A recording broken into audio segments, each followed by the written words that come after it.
Welcome, everyone, to Power Playbooks. As Via was just saying, we are so excited to have you. My name is Sarita Dua. I'm in Portland, Oregon, along with my co-host, Via Williams, who's up in Washington.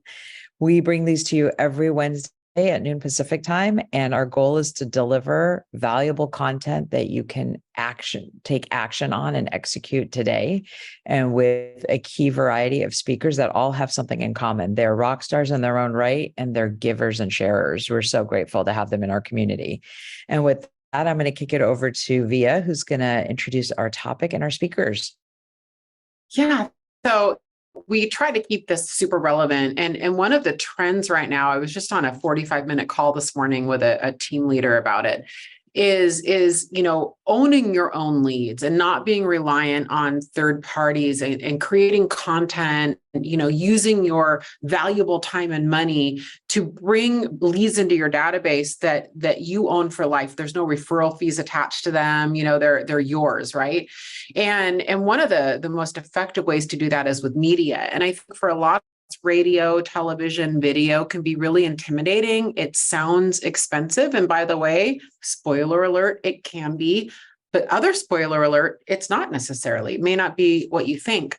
So I immediately thought about the nationwide expert in this, and his name is Matt Wagner. He's the founder and CEO of Radio and Television Experts, RATE, we all call it, which is a very small elite select group of really top teams in each market that are media. And two really amazing team operators that I know well are members of RATE and using radio and television really well, working with Matt. And that is Travis Bard out of Prescott, Arizona, and Tamara Lamore out of Everett, Washington. And so I just couldn't think of a better panel to talk about this. Thank you, you guys, and welcome. Thank you for including us, Via. Yeah, thanks for having us.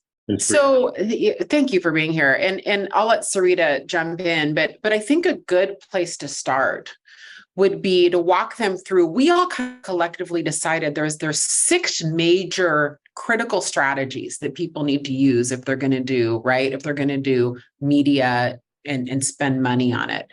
And I have learned the expensive and hard way how important these strategies are.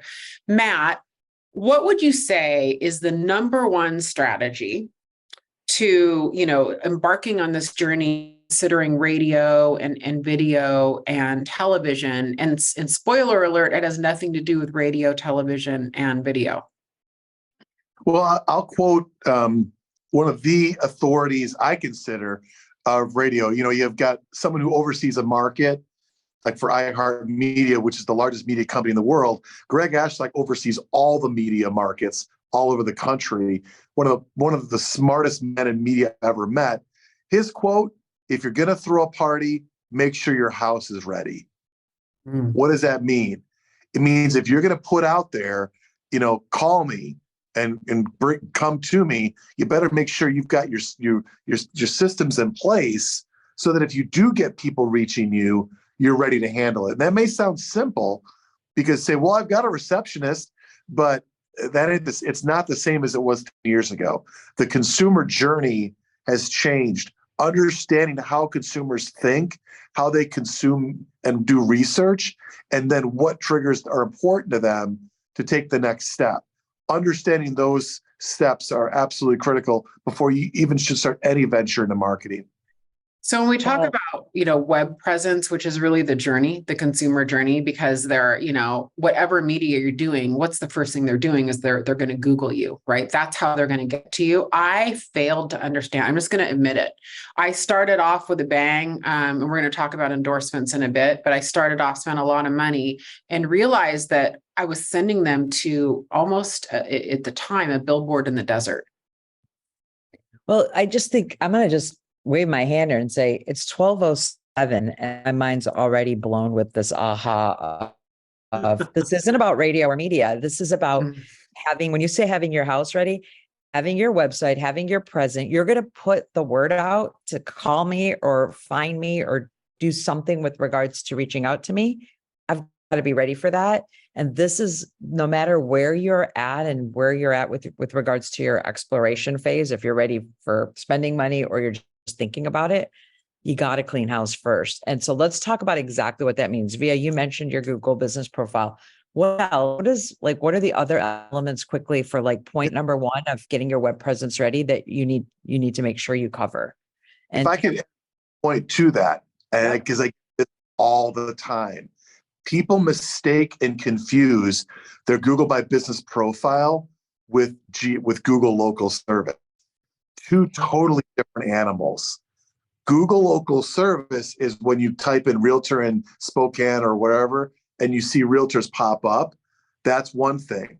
Separate is your Google My Business profile. That means when I type in Via Williams or Travis Bard or Tamara Lamore or Sarita Dua, I see your business, your address, your phone number, your number of reviews on the sidebar of Google, where I can click through your website. That's what we're talking about.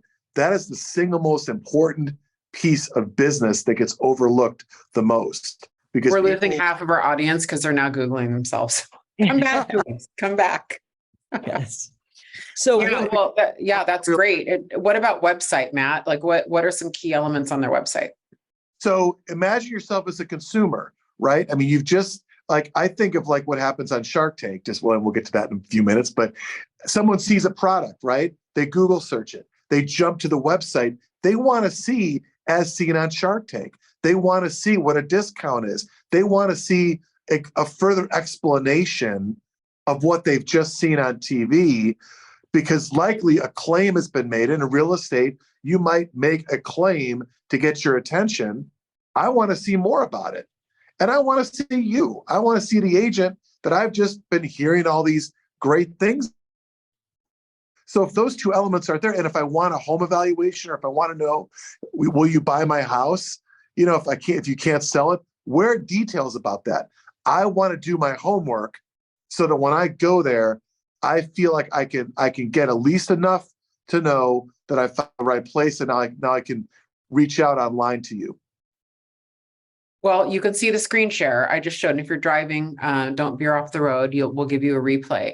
But I screwed up. So I started with the Barbara Corcoran endorsement, and I had to have them totally redo my website to put at least so you could see that Via and Barbara are together. You can see them on the screen right now above the fold, basically, right? So that at the very least, because Matt's like, Via, they're going to Google you and they're not going to correlate the fact that it's the same person unless they can see you and Barbara together, which is the ad they just saw. I mean, it just blew my mind. I had no idea that was a thing. Travis and Tamara, I don't know if you had to do the same thing, but I just wasn't aware when this whole thing started. Yeah. Tamara, Travis, do you have any comments on this? How were you guys with regards to preparation, and any tips for the audience?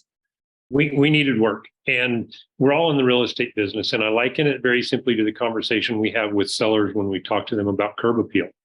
We have to have curb appeal. It has to be inviting. The grass has to be trimmed. The flowers have to be bloomed and looking good. The paint has to be fresh. Same thing with our websites. They have to be ready for people when they come to see what they're coming to look at. And to Matt's point, if they're coming to look at and see an endorsement or something that we're telling the world about, they need to see that without having to scroll a long ways to see it. And it's taken a while for me to understand, Via, to your point, I haven't caught always what Matt was pitching on some of this stuff. But once I got it, it's made a lot more sense, and it's helped us just capture more people and be more inviting when people did get there. Yeah, and we could probably spend the whole webinar today on this. And what I think how I would wrap number one up, because I want to go into follow-up and conversion systems, what happens when a lead comes in, which is another area. I'm just admitting all my fails today.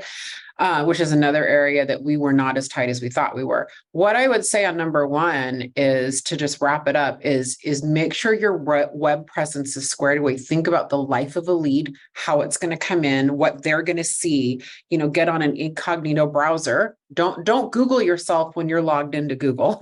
Get on an incognito browser, see what the public's going to see, and work with an expert. If you're spending this much money, make sure you're working with a consultant or an expert. If you're at Place, we have that, we have that in-house, but even don't assume you still have to direct that conversation though. You still have to work with, even at Place, I had to sit down, which I did for like an hour, and walk through what I wanted. You know what I mean? Like it's not going to magically happen. So then we get into the second item, right? Which is, okay, we've got our presence, we've got exposure out there using media, radio, television, what have you. They're coming to you. Follow up and lead conversion. How do you know that they've come to you? They could go, like you just showed your site via, they can come to you. And if you don't have action plans, triggers, alerts, and a clear methodology on how you're going to take care of them when they visit you, you're spending a lot of money to get people into a bucket that has a hole at the bottom of the bucket, right? And so I would love to turn to Travis and Tamara, depending on who wants to go. Tamara, start with you. Can you talk about follow-up and lead conversion specifically and how that plays into your overall media strategy? So you mentioned it a little bit about we have a pre-plan when they come in, what is going to happen automatically, the auto plans, the listing, those things that automatically go. I think one of the key things is trackability. So you have to have a system, a way that when they come in, you're able to identify them as that lead source, first of all. And then what is the action plan and the follow-up plan? So we have that. I would say one of the biggest things for me, as far as the conversion side of it, I lost that word. The conversion side of it is originally we were just getting the leads in and treating it like every other lead, but these people that are coming in this way have a relationship with the talent. And so it is a completely different, I think, a completely different lead source when you get it, because you have that it's almost like a friend referring you. So I would say pay attention to the type of lead source. The follow-up will have to be aligned with that. Does that make sense? Mm-hmm. Mm-hmm. Absolutely. Yeah, and then I wrote down that on the last when you were talking about Google My Business and how that comes up, but then also in the conversion side of it, I think we'll see a pattern as we start going through the 5, 6, 7 key things. They're kind of all linked together. The image that the talent is saying, the image that is on your Facebook page, you have to be following up in that same, tying everything together and connecting the pieces.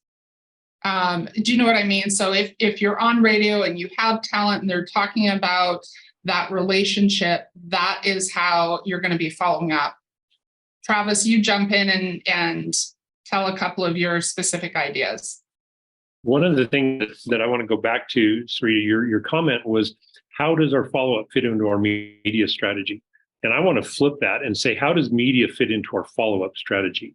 I think that if we don't have a follow-up strategy first, we're going to find ourselves behind the 8 ball, because the media strategy is just another piece of our follow-up strategy.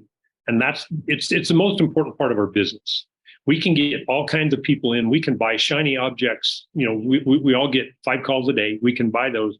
But if we're not following up on them, if we don't have a really good follow-up strategy to start with, adding this to it is just putting more fuel on a fire that we can't put out. So for us, it's all about how are we tracking that? And what are we doing for accountability? What are we doing to manage those leads? And then what do we have in place once we get them into the system? In our world, it's hot, nurture, watch, unqualified, things like that. What are we doing at each step of the way to follow them and meet the client where they're at, where they are in the process and in the timeline? So to me, it starts with the follow-up strategy and then plugging the media into it. And to Tamara's point, that each time we plug somebody in different from a different source, it's going to be a different type of relationship that we're starting with. We have a different rapport with them. Nothing better than a come list me call, whether it's from a sphere or a past client or from an endorsement type scenario. Well, and we could talk a lot about lead conversion, and we'll do a specialty webinar on that, everybody, because I know that we'll probably get emails. By the way, thank you. A lot of you guys have been emailing us with suggestions. We listen to those. I want to use that though to transition to number 3 on our critical strategies, which is have a call to action. And the reason I want to use that is because I think it's important to make sure your sales force is trained on whatever call to action that you are actually advertising. And you do have to have a strong call to action based on the market. So Matt, can you kind of go into some common calls to action that you see working well on radio and television, especially now? I think that really varies. And I get that question all the time, and it's a good one, right? But it depends on where you live. For example, if you live in a heavy market where instant offer is hammered by iBuyer companies, even other agents, there's other alternates that you can use, even offering options. You might do property management really well. You might be able to do a buy before you sell program. I know Homework is really good. They've helped a lot of people. We work with them. We're on their board actually to help them there. There's whatever the need is, even flexible fees, whether it's a number of different things. It depends on your market. I like to say be different than other people, because if you're saying the same thing, then you're going to get confused or convoluted. So you really have to know your market really, really well and say, what do people need in that market? There might be some markets where instant offer may not be as relevant, but flexible fees might be possible, right? So whatever it is, be consistent with your website. The number one consultant for radio in the business, they manage over 4,000 campaigns, manage over $20 million. When they were asked what's the number one reason campaigns succeed or fail, they said the call to action used on media doesn't match what's on the homepage above the fold of the website when they Google that person. Some people have multiple websites, but that website needs to be connected to your Google My Business profile, or else when they're Googling you, you don't even know if they're going to the right place. I'm hearing in my stomach right now. I'm hearing 2 things. Yeah, Vija is talking to you. I'm like taking notes. One, obviously the alignment of the message and the consistency. But 2, what you were just also saying of, hey, there's a lot of call to actions out there. There's a lot of noise. And it's very easy to be like, oh, so-and-so's doing this. I want to do this too. It's knowing what's out there. So what are all the different programs? Who's doing what? So that you understand your market and the differentiators, and what do you do so well that that's what you want to shine. Those things are important. And I think it even goes back to Travis's previous point, which is, he flipped the lid between, like flip the order between what's more important, follow-up versus strategy, right? And I think it really does go back to really knowing what you offer and making sure that it's just top to bottom, aligned, right? And so I think that is, we do that. Like I do this all the time. I want to get into radio. The market's down. If I just spend X, $10,000, oh, that's just one commission. I can do it. And it's completely backwards if you don't think about the execution first. I'll give you a prime example. So the first year I worked with Chris Heller 17 years ago, he didn't really want to be like the other agent in his market, not do any kind of instant offer. He went his first year and lost $80,000. We said going into year 2, he said, how do I return the ROI? I said, you got to have some type of value proposition. We customized it, made it different. His next year did a 2-to-1 return on investment, never looked back. And that was 17 years ago. And he's still on radio today, even running other running Keller Williams previously, and now running Ojo Labs. And there's other people like that who we had the same kind of, I don't say debate with, but once we figured out what was right for them, they saw things turn. And especially when they made their website consistent with it, they saw even better value from it. And let's dive into a list. I know it varies because but I'm just going to dive into a list to kind of jog everybody's memory. So there's like home valuation, just how much is my home worth? There's instant offers, which is a way saying we'll give you an offer immediately to buy your house immediately. That can be, a sell before you list, a cash out, an open door type of an offer, right? Improve your move. easy exit, get out of the, hey, just, sign up with me and we can both fire each other, basically. Guaranteed sale. We don't sell your home in, X amount of days, then we'll get a buyer for it, or we'll buy it for you. Right. So, basically those are some standard, not the only ones, and those can vary in the markets, but very, very compelling offers that you can, to Matt's point, you can put on all of your stuff and will hopefully elicit a phone call. And that's a market of the moment thing. I think that there's different times to use different ones. All right. Controversial question. I mean, I'm hearing the answer, I think, but do you have to have an offer? Can you just do an awareness ad? It sounds like the more specific, the better. Well, that you could, but here's what you've got to ask yourself as a consumer. Why should I care? What makes you any different than anybody else? And another good way to really think about it is, if you were sitting at the table, I know that if you had your seller telling you, I'm going to interview 3 more people after you, what are you going to tell them that's going to make them not even want to take the next 3 interviews? Now, we could say, oh, I'll serve you better. Yeah, but they're all saying that, right? If you're going to venture into this platform of radio or TV, you've got to have something of value that makes them say, this is who I'm going to work with. Compelling and different. I love that. So let's move into number 4, which I think we all here feel really strongly about, which is get an endorsement. We all here are big endorsement. Matt's a huge endorsement guy. I'm going to show you one television sample, and we're going to play a radio example of an endorsement. And this first one, do you want to tee it up for us, Travis and Matt? I'm going to pull up the Hannity one. Good, Travis. Well, we live in a very conservative area, and Matt introduced us to Sean a number of years back, and he has been a very, very important part of our marketing because people here relate to him. Not everybody, and we're okay with that. We're specific on where we market this and how we talk about it, and it's worked very well for us because people do have a level of trust that plays well, literally and figuratively. So we're just going to listen to a little clip. This is a national endorsement, and then we're going to listen to a local endorsement for TAM, and then show you a brief clip of what a television endorsement. Hey, Sean Hannity here. The real estate market is constantly changing. Now, here to give us more insight into this is my friend Travis Bard and his team at Keller Williams Arizona Realty. So where are we in the market today? Hey, Sean, we are in a correcting market. And what I mean by that is we're seeing prices come down. Demand is down as well, but there are still people very active in the market as buyers and sellers.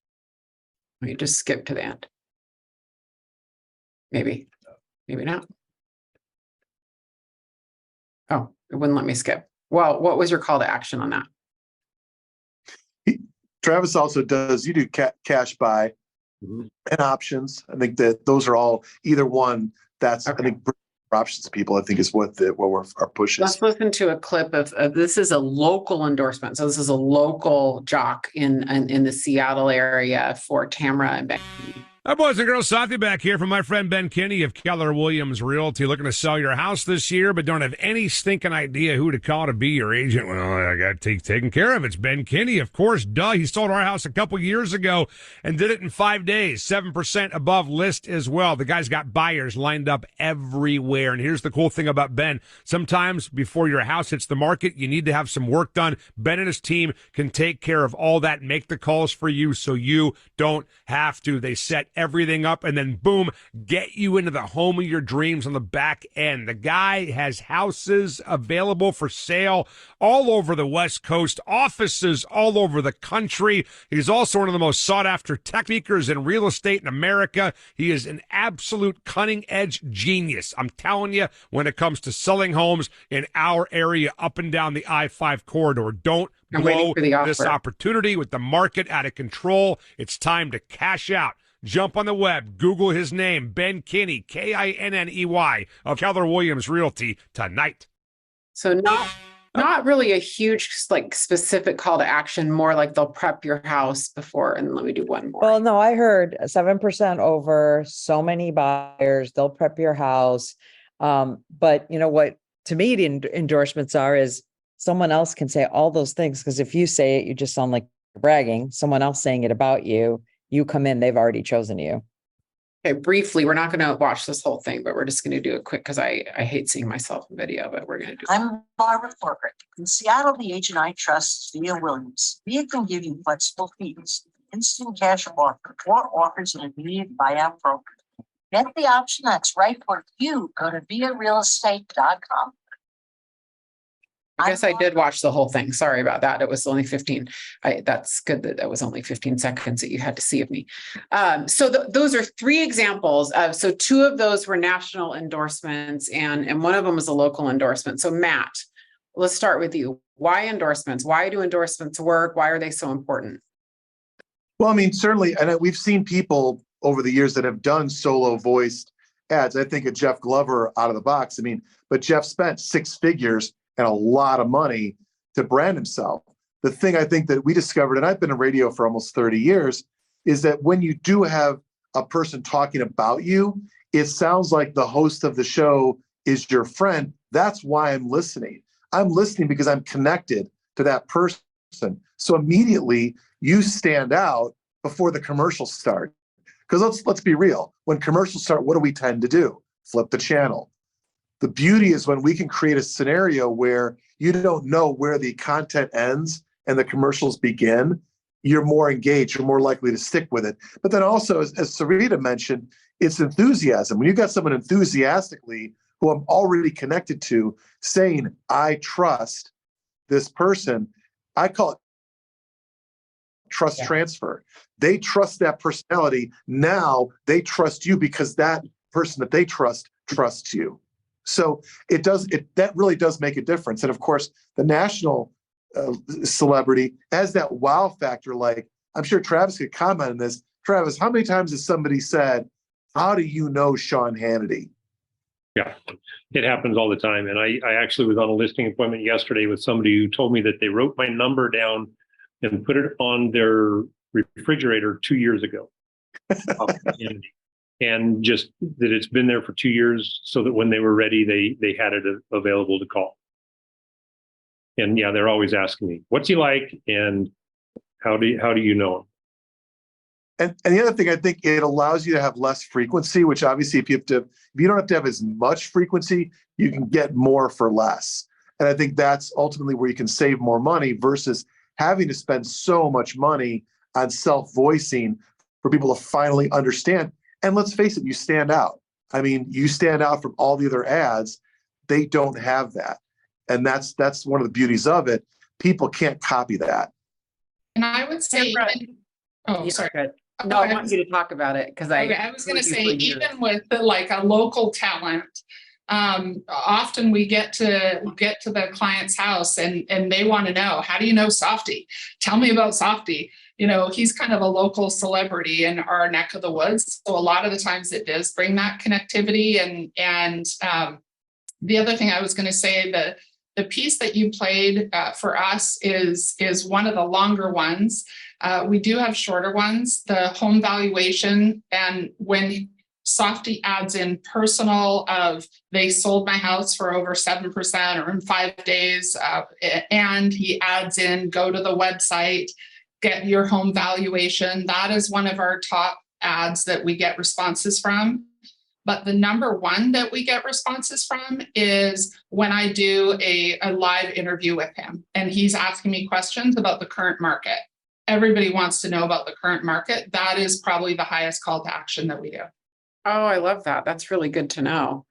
We're starting radio next week, so locally. So this is going to be a first for me, which is really cool. The other comment I would make on just my person being a panelist, I guess, is we started the Barbara Corcoran endorsement in December. So it's been about 6 or 7 months. And it's been a game changer for database credibility and conversion, maybe even more than top of funnel. Just having that credibility and, being able to have people come onto the website who might have been referred. I am positive it's been a big conversion multiplier for us. So I just wanted to throw that in. It's like that credibility. I'm just looking through our notes, Matt. I mean, I think that to summarize this, it's almost the same as having a database refer you in. having someone that they know and trust and are watching on TV, right, and listening on the radio, when they are endorsing you, it might as well be a friend referring them. Yeah. Yeah, we often say it's friends talking to their friends about their friends. Yeah. Really the best way to put it. And people love association. They love that someone else did the homework so they don't have to. Yeah. If that's actually frequently a line that we have them say, look, we've already done homework. Save yourself time. This is the one person you can trust. Trust us. We've looked into this. Yeah. Well, let's move into number 5, shall we? Which is really getting more into video. And it's an interesting topic because when we first talked about this webinar, Sarita and I were like, well, let's do it on radio and television. And then we had our prep call. Matt goes, no, it's not radio and television. It's radio, television, and video. So Matt, can you kind of walk us through like why you said that and talk to us about the options available to us that we may not even know about that aren't broadcast television? Yeah, it's kind of interesting because what we started working with Barbara back 9 years ago, and the main reason we already did TV commercials already, but this was the first time that we could actually have a true celebrity because newscasters won't do it, right? But what we found over the years was this really morphed into a variety of videos that now because of social media, because of YouTube, because of even website activity, because of emails, video is what they don't read anymore. So having impactful videos, even if someone just did social media, you can still make good business off of social media. But the reason I want to do this is because some people can't really afford TV right now, or it may not be the best option, may not be available. Everybody can do video. But if you're going to do video, it's got to be less than 5 minutes because people's attention spans are short. And you've got to do it right. And you've got to have compelling questions and topics. I can't tell you how many times I see videos that say, update number 54. I don't care what update number 54 is. Give me a compelling reason I should stop and watch this. Give me a rank list, top 3 reasons for this, or what's the biggest reason this thing fails, right? You've got my attention. Ask yourself, what would make me stop and look and listen for even 60 seconds? And interviews are powerful. When people see interviews going on, like Tamara said, they view you as an authority. One of the biggest changes we made to our talk shows during COVID, because we couldn't do them, it was harder to get in studios, we videoed them. And we put them as on video on social media, by sponsoring them and paying for a boost. They got hundreds of views because of that. So it's being very strategic about how you use videos. But I think that's changed so much. Everyone needs to have a video strategy. And when we've taken, even like local endorsements, when we've had the endorsers, local or national, do video, it enhances what they've already heard on radio, and it brings it all together. Yeah, like Tamara, you should video those interviews and then promote them separately. That's a brilliant idea. That's so smart. Just bring a videographer. Oh my gosh. What I'm hearing is video is the gift that keeps on giving, because if you have a hook and it's compelling, you can repurpose with social and everything else, and break it up, have clips, and really get a widespread viewership on the one video. So that's amazing. It is. So let's just recap this really quick though, because I want to make sure everyone understands. We've got broadcast television, which is an option, especially in smaller markets, but we also have cable television, and we also have OTT, over the top, which is, all of us have subscriptions that we pay for. I mean, we all have at least one, like Netflix or something, like streaming thing. But do you all have like one show you might watch on something like, and you don't subscribe, so you're seeing ads on it? That is OTT. It's when you see ads on streaming. And I have learned the power of targeting on those, literally down to geotags and zip codes, and it's very affordable, right, Matt? I just think it's worth talking about for a few minutes. Absolutely. I think it's become, especially in large markets, OTT can do some things that TV doesn't do. For one, you can't skip it unless you turn the TV off. Totally different than TV. If you're TiVoing stuff, you can flip through commercials. That's why we buy very little TV. We only buy live TV on like Fox News or CNN because people don't TiVo it. But that's one, you can't skip it. The other thing is that you can actually retarget. We can retarget expireds. We can retarget soon to be expired. 60 days on the market. Anyone that goes to your web fed that video back to their TV, whether they're watching at 5 o'clock in the afternoon, 7 o'clock at night, 9 o'clock at night, doesn't matter. They're being fed your video. And so that they feel like you're everywhere. I got someone who lives 6 minutes from me, who's a partner, that it thinks the only feed is from New York City. There's no way she would buy TV in New York City when we're an hour and a half away. But there, when her commercial runs, they go to a website. Now that video bounces back. They see it at night. They're like, oh my God, Barbara Corcoran? It looks like a New York City commercial. The credibility, it's like a 1-2 punch. Huge. It's huge. Amazing. And So typically it's $1,000 to $1,500 a month, which for TV, and especially in major markets, it blows it away. The other thing is you can track it. You can see how many people watched it, how many people clicked on the video, how many people that actually went to your website because of it. It lets you really see how many people are actually watching this. And we review that with people every month. And then it also will then, after 3 months, we'll move the units or we'll move the impressions to where the eyeballs are. TV doesn't do that. TV, you're at the mercy of whatever you happen to buy. well, and I think you just touched something which is me personally, even though I'm co-hosting this with Via, sitting in on this session, part of my limiting belief is how much is all this going to cost, right? That's the elephant in the room, which is, oh, you got to have a ton of money to be, Barbara Corcoran's friend, or to be on radio or TV, or you've got to be able to have a giant team to drive all over because, all of a sudden, your business is just going to take off. My question is, what is the different ranges with regards to costs? It is something that I think people assume is a limiting factor and a kind of an obstacle to get started. And I'd love to hear all of your perspectives in terms of like how you guys got in. How do you put your toe in the water here and then build over time to get to where you guys are, Travis and Tamara? Travis, you want to start maybe and give us your thoughts on costs? Sure. And we built over time. We started on radio and then moved into the television. And for us, we've always tried to get a minimum of 3 or 4 times return on our investment on this.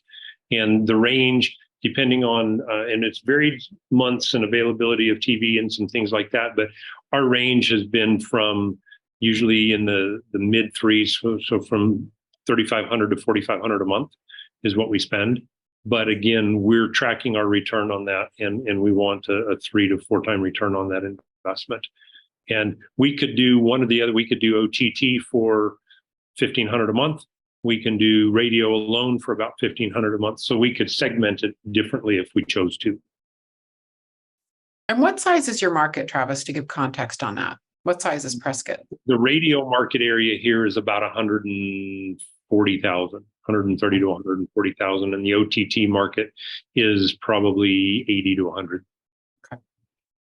What about you, Tam? So I would say I probably did everything backwards. And I will say my elephant in the room is actually, and I get this a lot from people that ask me about radio and television, is I'm not good in front of the camera. I don't like my video. I don't like how I sound. That was a big stopping block for me. So when we're talking about cost, it was probably costly for me in the beginning, because when we go right back up to the website, like nothing matched, nothing was linking. So once what was your quote, clean the house or the foundation of the house? Once I got that straight, and I just pulled the Band-Aid off and said, okay, fine, I'm going to do a live video with Softy, and I'm going to go and record live videos for OTT. The professionalism and walking through it is just so easy. I still don't like myself on camera, but it makes it easy and smooth. I did not inspect what I expected. So once I got that set up, then tracking what the ROI is. I'm currently right now, I'm paying for it, but I am talking to a couple of sponsors to actually co-sponsor me and work with me on this as well. So hopefully it'll all be. That's one of the other factors too that I think often gets overlooked. Sarita, is when you do media at a high level and you're doing good business, we've helped hundreds of agents to get money from their vendors. It's not as hard as it seems. And we've had some people get upwards 10, 20,000 a month from their vendors to help cover this. And the other thing too is if you could increase your commission, which we've helped other people do to justify higher commission, that also pays for itself. So there's two ways that it pays besides the business that comes in as a result of it. So yeah, I think, Matt, when we go on those appointments, I think because of the creditability, I'm rarely asked about commission or reducing our commission. Yeah. Another great benefit. Absolutely. Thank you guys so much for being here. I, out of all the webinars we've done, and I learn a lot out of all of them. She says every single one is her favorite. Actually, No, I've learned so much today because I'm in the middle of this. I'm in the middle of figuring this out. So to recap, we went through 6 strategies to really consider and use when you're using radio, television, and I would call it broadcast video as opposed to, we didn't really touch on YouTube too much. Like this isn't sort of one of those local videos. Number 1, get your web presence squared away, right? Get your web presence squared away. Make sure that it's consistent with whatever your media message is, which I am failing on. Don't double check my stuff, but give me a week and it'll be good. Number 2, follow up and conversion. You are paying this much for leads. Be sure that you are converting and that you've trained your team to convert. And your follow-up action plans, everything is specifically tied to whatever your call to action was. Number 3, have an amazing call to action. It's not chiseled in granite. It is written in pencil. You can erase and restart for a market of the moment, right? Number 4, get an endorsement. I think we all here agree it has been a game changer. The way that we can get through sales skepticism, the way we can use third-party endorsement, get an endorsement always. Number 5, have good content, have a good attention-grabbing hook value, like Matt kind of described and talked about, right? Be relevant. The way to be relevant is to be really relating to the moment, the market that we're in. What is a seller's biggest problem going to be right now? What is a buyer's biggest problem going to be right now? And then number 6, consider the cost. Consider the cost, and there's probably an entry point for you in there somewhere. My answer would be it costs some money, it doesn't have to cost a lot of money. So you need to have some discretionary money, but not necessarily a lot. Thank you guys all for joining us. This might be one you might want to listen to a couple different times and watch. As a reminder, all of our replays are on YouTube on the Place channel. We can shoot you all a link in the wrap-up email. And if you have any suggestions at all for us, power playbooks at place.com. Thanks, everybody. We appreciate you.